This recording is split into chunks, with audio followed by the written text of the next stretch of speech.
Benchmark, the voice of business. Presented by LMD.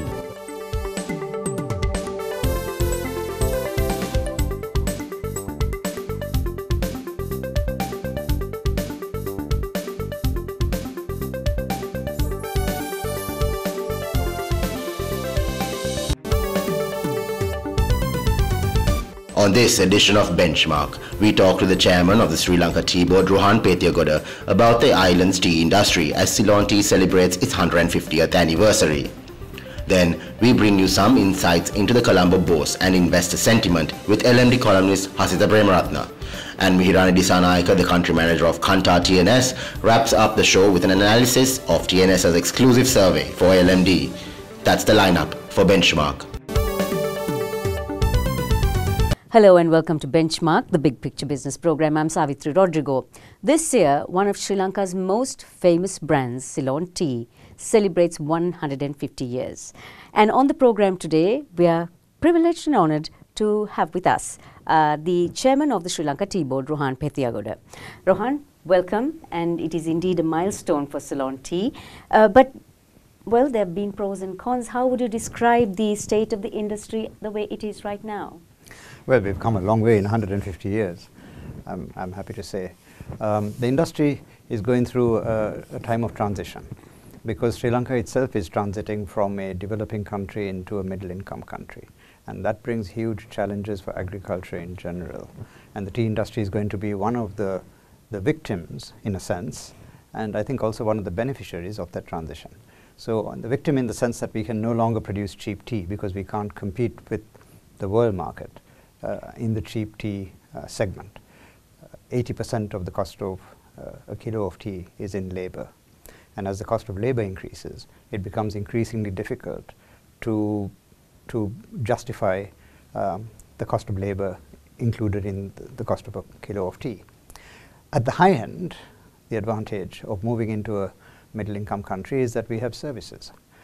So for example, packaging, logistics, shipping have all become a lot easier, more affordable and of a higher quality, which allows us to value add about 40% of our tea now gets exported in value added form, which means that there is a huge margin that is kept to Sri Lankan exporters in reaching the global market. So whereas 50 years ago, I'd say 100% of our tea was exported as bulk. Now we produce a lot more tea, and of that tea, about 40% goes ready to be sold in a supermarket and not in a big sack. All that is well and good, Rohan, but the weather plays a huge role in our output. 2016, the crop fell by 11%. When you look at weather patterns, how much of it are we prepared for? We're not prepared at all, and this is something that keeps me awake at night. Because we need to recognize that Sri Lanka is not so much a victim of weather changes as climate changes. Nowhere that I know of is climate change more relevant than here. And as a country, as a state, we haven't paid enough attention to this problem. There's a wealth of data because Sri Lanka is very fortunate to have excellent climate records from a matrix of stations across the island from the 1860s. So we've got very good long-term data, which should help us to make a picture of what's changing. So now we know the southwest, the first intermonsoon of the southwest monsoon, which is about now. And these rains aren't nearly as powerful as they were 50 years ago, 100 years ago. In Norelia, at the heart of the tea district, is the worst affected area. Norelia is now effectively a part of the dry zone. It only gets about 1,800 millimeters of rain a year. Whereas in the 1860s, when the tea industry started, it was getting about 2,500 millimeters of rainfall a year. So rain in Norelia has decreased by as much as 40% on average per year. It's a very serious situation for agriculture and for water resources because this is the headwater area of many of our catchments, and we are dependent on this also for about 40% of hydropower. So we can't afford to get this wrong, and we need to have a national response to climate change. But the political will hasn't been there because climate change is seen as something that happens outside of the normal electoral cycle of 5 or 6 years. So, here's your other challenge then. government policy? How much is it hurting or helping the tea industry? Some government policies are good and some are bad. I think structurally in Sri Lanka, traditionally, not just now, but every government has made the mistake of not consulting enough. Usually politicians get the impression that they become experts very fast, and this is a big mistake.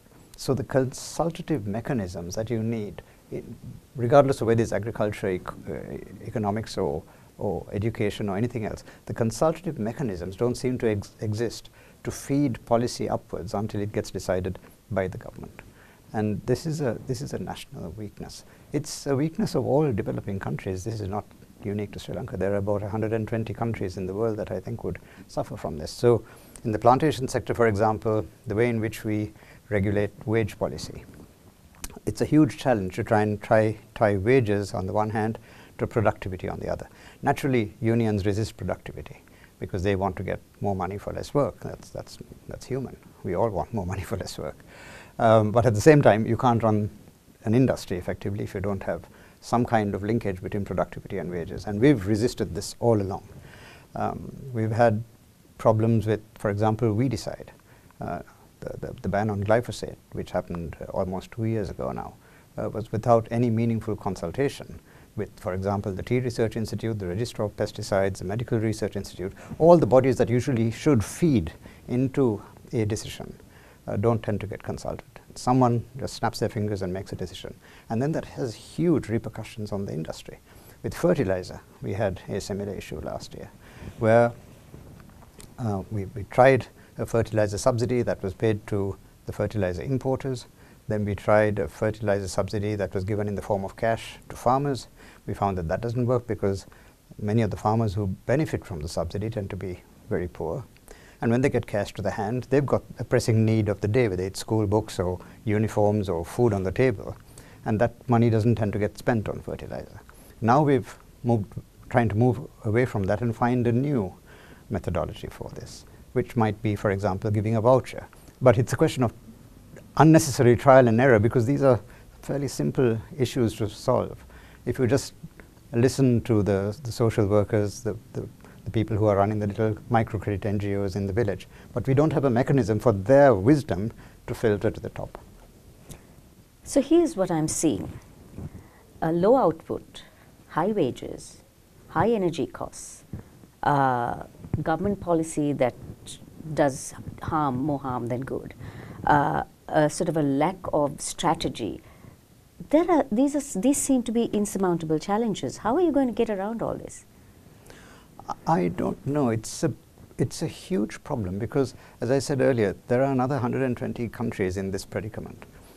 We are not unique. When we started off after independence in 1952, we were in the top 1/3 of Asian economies. Now we're in the bottom 1/3. And that's a bit shocking. And the fact of the matter is that our prosperity is due to 3 groups of women.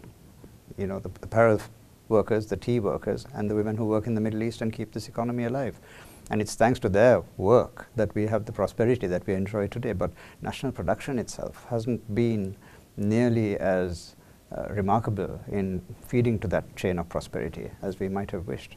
So it's not easy for a developing country to make that transition. We have to face the fact that we haven't done a good job in the last 65 years since independence.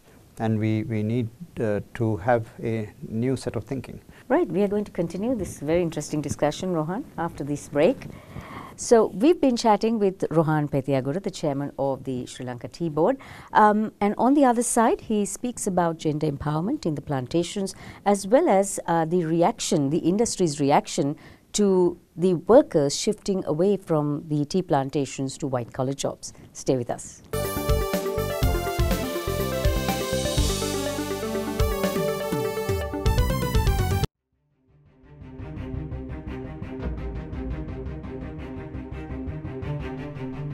When we entered the industry in 1995, a new star was born as a fully owned subsidiary of People's Bank. For those seeking to grow their businesses, PLC provided the seed.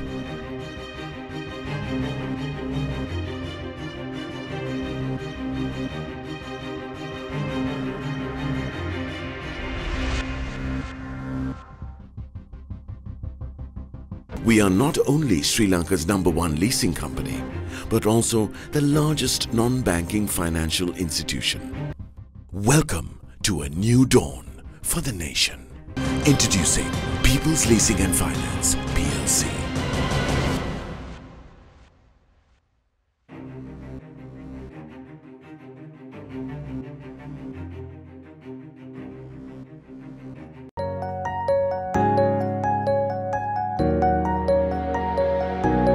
We understand that savings provide for life's special moments. That's why we were the first bank to introduce an incentivized savings scheme, Pathum Vimana. We changed how a nation felt about savings because we believe in banking beyond transactions. HNB, your partner in progress. Welcome back to Benchmark. We are chatting about the tea industry and the pros and the cons and what's been happening with Rohan Pethiyagoda, the chairman of the Sri Lanka Tea Board. Rohan, earlier we were discussing about, or you did mention that the tea industry is very labor intensive. At the same time, to keep up the amount of labor we need, we also have to keep producing more HR. The youth of this country today do not want to work in the tea plantations. So how is the industry actually responding to that shift, that paradigm shift of people just moving to white-collar jobs? Well, it's natural for people to want to move to white-collar jobs. The reason is not just fashion, but also economic demand. Sri Lanka's per capita GDP now stands, in terms of current values, according to the IMF, at about $4,000 per person. Our nearest competitors, Kenya and India, are less than half that. Kenya is about $1,400 a year. India is about $1,750 a year. So their cost of living, their cost of labor is approximately half that of ours. We also have a productivity problem in our industry. If the unit cost of plucking a kilo of tea in Kenya is 1, the cost in Sri Lanka is 18. Our cost of harvesting a kilo of tea in Sri Lanka is 18 times higher than that of Kenya. The quality of tea harvested in Kenya is arguably as good, sometimes even better than the quality of tea that's harvested in Sri Lanka. It's just that we have this magical manufacturing industry that produces these fantastic teas. But often the quality of leaf is a challenge. So the issue is, how do we pay Sri Lankan workers more to harvest tea inefficiently? We can't. It's not going to happen. People are going to go out of work. So the bottom end of this industry is going to have a lot of trouble going into the next 10 years. And people are going to be drifting out of it because a lot of the bottom end is self-employed.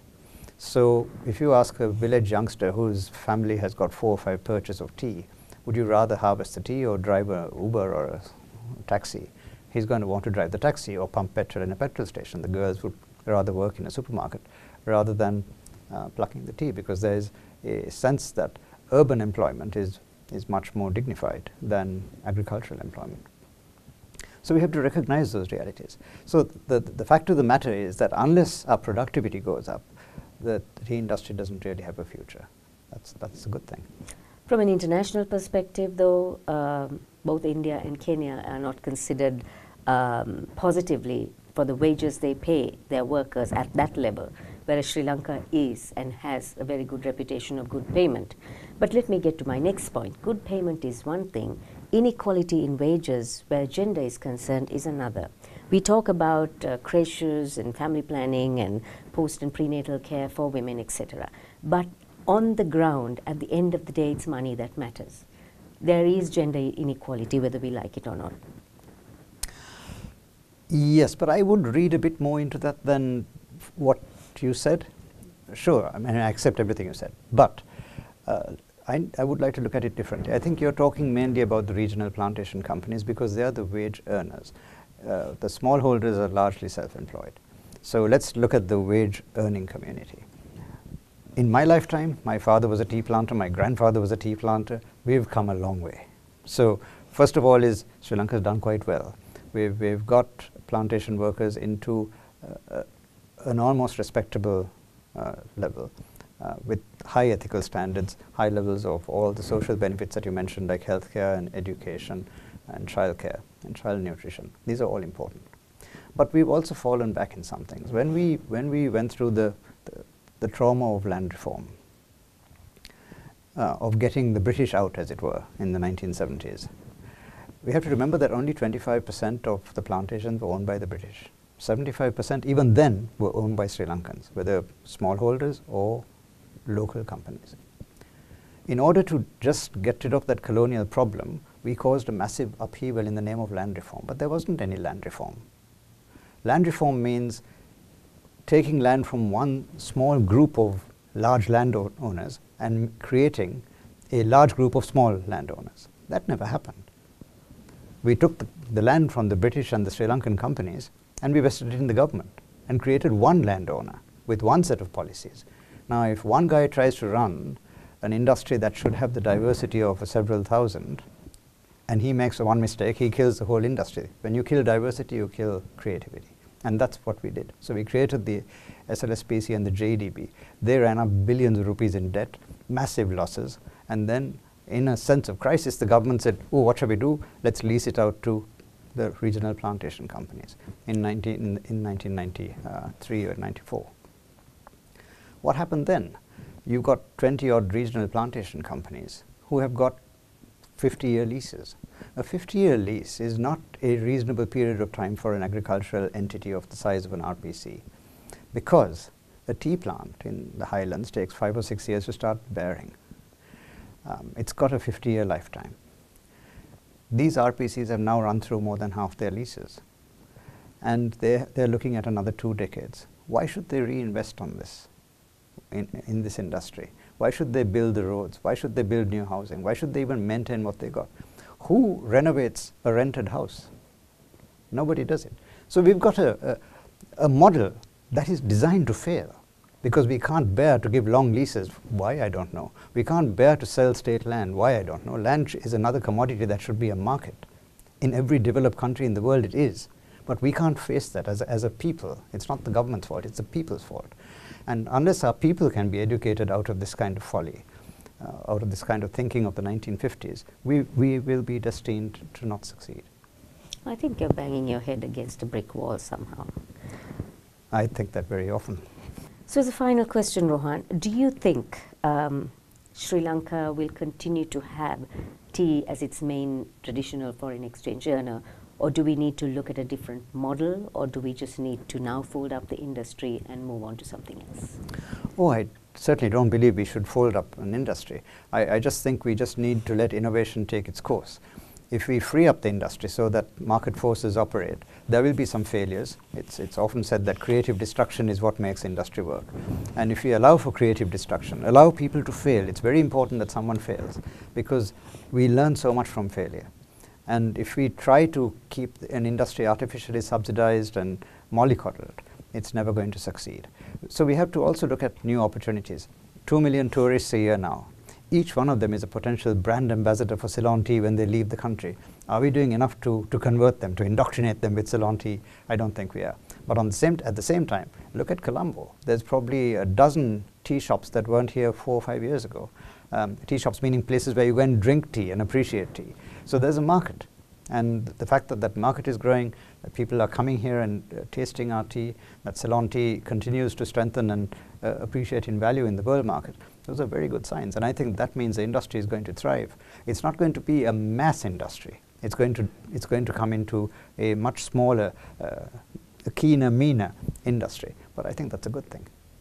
So Rohan, congratulations on what you've done, achieved thus far, and good luck for the rest of your plans. Thank you very much. We've been chatting with Rohan Pethiyagoda, the chairman of the Sri Lanka Tea Board, and we've been also getting a little glimpse of the 150th celebrations of Ceylon tea in Sri Lanka. On the other side, we have Anushan Selvaraja.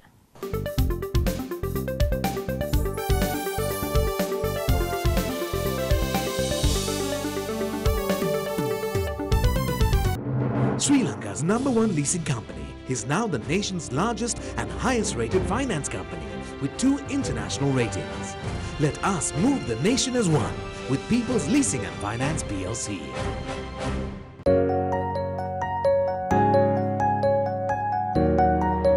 Nearly 60% of all businesses in our country are SMEs. Some of our most growth-oriented financial solutions have been customized to serve this sector. That's why we have invested over 500 billion rupees to support the backbone of our economy. Because we believe in banking beyond transactions. HNB, your partner in progress. Welcome back to the show. I'm Anushan Selvaraja. Now for a closer look at the latest on the bourse, joining me is market analyst and LNB columnist Hasita Premratnam. Welcome back to the show, Hasita. Now to start off with, give us a brief overview of how the bourse has performed so far. If you look at the last 7-8 weeks, we have seen very clearly upward momentum in the market, especially backed by foreign buying. I mean, if you look at the all share price index, which fell below 6,000 points in February and somewhat towards early March as well, has risen past 6,400 points level within a period of about a month. And this has been strongly backed by foreign buying into the fundamentally sound blue chips. So John Cales Holdings, CTC, Commercial Bank, these we have seen strong buying coming into these counters, which is somewhat positive because that's something that we haven't seen for about a year and a half. So foreigners have been watching the market very closely. They have looked at the the lows and the prices at which they should really enter. And I think the time that they have chosen to enter probably is the time that the relative valuations looks attractive. So in that backdrop, we are seeing some good indications that the market gets support at a particular level, and then from there they've been picking up and absorbing fundamentally sound counters. In the meantime, the retail investors have been absorbed in the market to a great extent, but they have also come in a smaller way at least, and we've seen the turnover levels and activity levels improving in the last 2-3 weeks. Now the Prime Minister has been running around the region trying to finalize FTAs. Now, what are investors hoping to see from these FTAs? Yeah, I think the government's strategy to promote exports and believing the fact that with the 20 million population we can't have a major domestic retail market that could absorb a significant amount of production that could happen in this country, therefore it need to be exported. So that's the premise that the government starts the philosophy, and Prime Minister is of the view and the government is of the view that we need to have strong free trade agreements which give duty-free access to the key markets in place in order to become meaningful in our export strategy, which I think is very important. And we need more exposure, we need to expand the manufacturing sector to create jobs and create more white-collar jobs as well. So I think which is quite important that these FTAs happen sooner than later, and it's a very good strategy to have export growth and FTAs supporting it to get the productivity and the production expansion happening, manufacturing expansion happening in Sri Lanka. What would be your forecast for the bourse, let's say, over the next 3 to 5 months?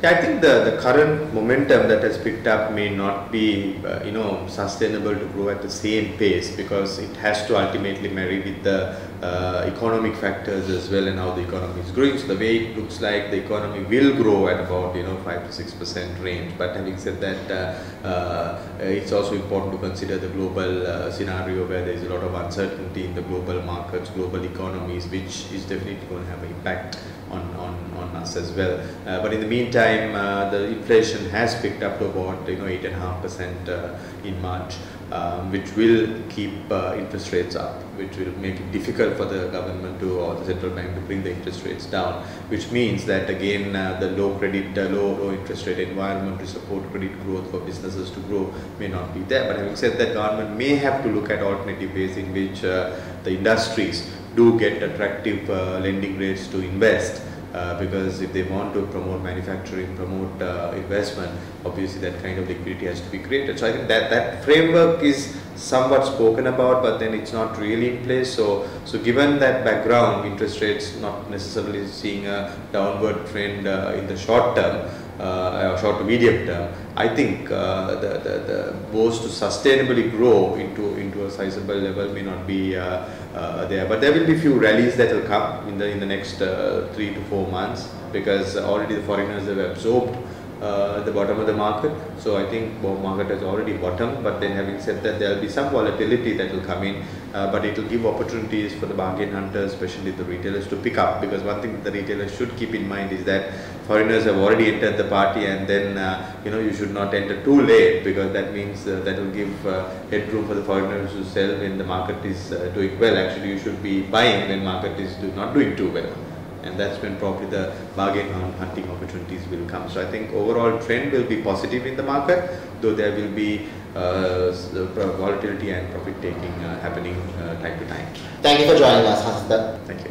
That was market analyst and LMD columnist Hasta Premratna. We'll be right back after a short commercial break. Stay tuned.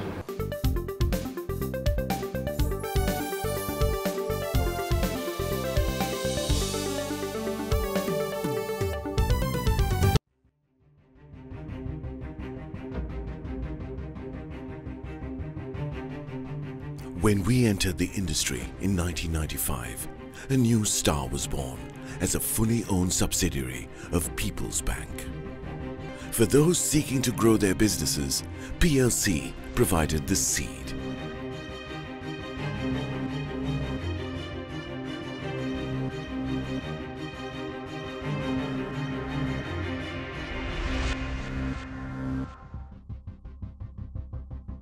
We are not only Sri Lanka's #1 leasing company, but also the largest non-banking financial institution. Welcome to a new dawn for the nation. Introducing People's Leasing and Finance, PLC.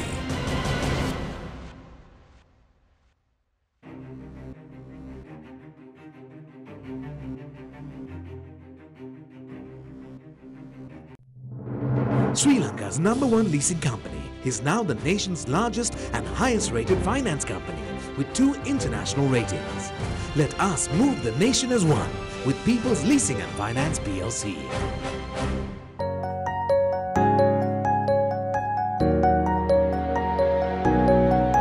Gami Pubudua, our microfinance offering, makes it possible for the youth of this country who have a viable business plan but lack the funds to realize their dreams. We are committed to grassroots level entrepreneur development because we believe in banking beyond transactions. HNB, your partner in progress. Welcome back to the show. I'm Anushan Selvaraja. Now for a closer look at the latest on the LMD Kanta TNS survey. Joining me is the country manager of Kanta TNS, Mihirani Disanaika. Welcome back to the show, Mihirani. Now, as usual, to start off with, give us a brief overview of the survey. The value of the rupee in Sri Lanka has been a main topic of discussions in economic forums and among public of this country. So, this entire topic has been an obstacle for many people, as well as policymakers, so on and so forth. So, this month we want to understand how public see this change and rupee value fluctuation to their life and how they see it is changing in the future in this country. Right. So now, according to the respondents, Mihirani, is the rupee value realistic? If you look at the survey results, actually around 77% of people who we have interviewed do not believe that the rupee value is realistic. Given that the difficulties it has created in the country throughout the last couple of years. So what are the factors then that determine the value of the rupee? Anushan, it's very important to realize that many people of this country understand key 3 factors as determinant of this rupee value. One is definitely the value of US dollar is going up and down, and the second one is economic condition of this country, and investment atmosphere of the country also has been identified as a factor that is determining the value of rupee in the country. What do respondents say would be the future direction of the rupee? Again, Anushan, it's just that lack of clarity on policies in place in the country. Certain segment like 4 out of 10 people believe that in the future rupee will appreciate further, while significant proportion like 20% believe that not sure where it will turn to. Like that, there are mixed opinion, mainly because they don't have the clarity of policies in place to stabilize the situation. Thank you very much for joining us, Mihirani. Thank you, Anusha. That was the country manager for Kanta TNS, Mihirani Disanaika. Thank you for watching Benchmark, and we hope to see you again next time.